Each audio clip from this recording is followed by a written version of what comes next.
வணக்கம் நீதிமன்ற சேனல் இன்னைக்கு இந்த வீடியோல என்ன டாபிக் பார்க்க போறோம்னா தி கோட் ஆஃப் சிவில் ப்ரொசீஜர் 1908 தமிழ்ல உரிமையல் விசாரணை முறை சட்டம் 1908 அதுல கட்டளை 17 விதி 1 தான் பார்க்க போறோம்.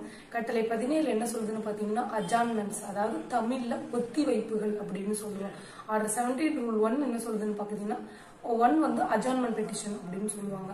எதுக்காக இந்த ஆர்டர் 17 ரூல் 1 பெட்டிஷன் யூஸ் பண்றோம்னா ஆர்டர் 17 ரூல் 1ல சப் ரூல் 1ல ப்ரொவைட் தட் என்ன சொல்லுதுன்னு பாத்தீங்கன்னா provide that no such adjournment shall be more than 3 times to a party during hearing of the suit. அதாவது தாவா சொத்து, அதாவது சூட்டுனா தாவா சொத்து, தாவா வழக்கு அப்படின்னு சொல்லுவோம். நீதிமன்றத்துல ஒரு வழக்கு நடந்துட்டு இருக்கு தாவா வழக்கு அப்படின்னா, அதாவது டூரிங் ஹியரிங்னா வழக்கு நடந்து கொண்டிருக்கும் பொழுது மோர் தென் 3 times, அதாவது நீதிமன்றத்துல ஒரு எதிர் வழக்குரை தாக்கல் செய்யவோ, அதே போல ஒரு டிஃபெண்டன்ட் ஆகட்டும் இல்ல பிளைன்டிஃப் ஆகட்டும் அவங்க சைடு அந்த தரப்பினர்கள் பார்ட்டிஸை வந்து எக்ஸாமினேஷன் பண்ணணும். அந்த மாதிரியான சந்தர்ப்பத்துல 3 வாய்தா தேதி வந்து நீதிமன்றம் கொடுக்கும்.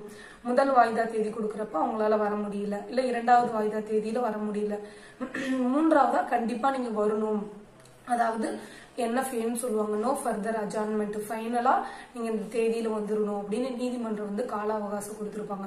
அந்த 3 தேதியிலுமே வர முடியாத பட்சத்துல என்ன பண்ணணும் அப்படின்னு பாத்தீங்கன்னா லாஸ்ட் ஹியரிங் NFAன்ட்டு இருப்பாங்க, ஃபைனலின்னு இருப்பாங்க, அந்த டைம்லயும் வர முடியல. அந்த சூழ்நிலை ஆர்டர் 17 ரூல் 1 பெட்டிஷனை வந்து தாக்கல் செய்யணும். அதாவது சஃபிஷியன்ட் காஸ், என்னால இந்த காரணத்தினால வர முடியல அப்படின்னு நீதிமன்றத்துக்கு தெரிவித்து நீதிமன்றம் வந்து அந்த பெட்டிஷன் அலோவ் பண்ணுவாங்க. அதுல ரூல் 1 சப் ரூல் 2 என்ன சொல்லுதுன்னா காஸ்ட் ஆஃப் அட்ஜார்ன்மெண்ட், அந்த பெட்டிஷனை வந்து நீதிமன்றத்துல வித் ஆர் வித்தவுட் காஸ்ட்ல வந்து நீதிமன்றம் வந்து அலோவ் பண்ணி ஆர்டர் போடுவாங்க.